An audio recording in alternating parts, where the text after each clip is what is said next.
মধ্যে রাখা হয় ওয়াতুল্লিয়া, কবরের মধ্যে রাখার পর যখন তাকে পিছনে ফেলে রাখা হয়, কি বলে দেখেন, কবরের মধ্যে রাখার পর ওয়াতুল্লিয়া, যখন তাকে পিছনে রেখে চলে আসা হয়, বাস তলায় দাফন করলাম, করার পর তাকে আমরা পিছনে রেখে যখন চলে আসলাম, ওয়াযাহাবা আসহাবুহু, আল্লাহ নবী বলেন যেই মানুষগুলা তাকে দাফন করলো, করার পর পিছনে রেখে যারা চলে আসে, বেশি দূরে যায় না, একটু এই দিকে আসার পর হাত্তা ইন্নাহু লা ইয়াসমাউ করাআনি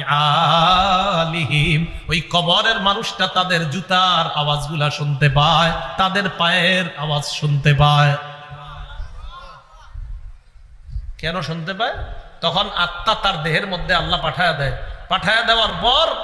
ফায়াতিয়ানিহি মালাকান, দুইজন ফেরেশতা আসে,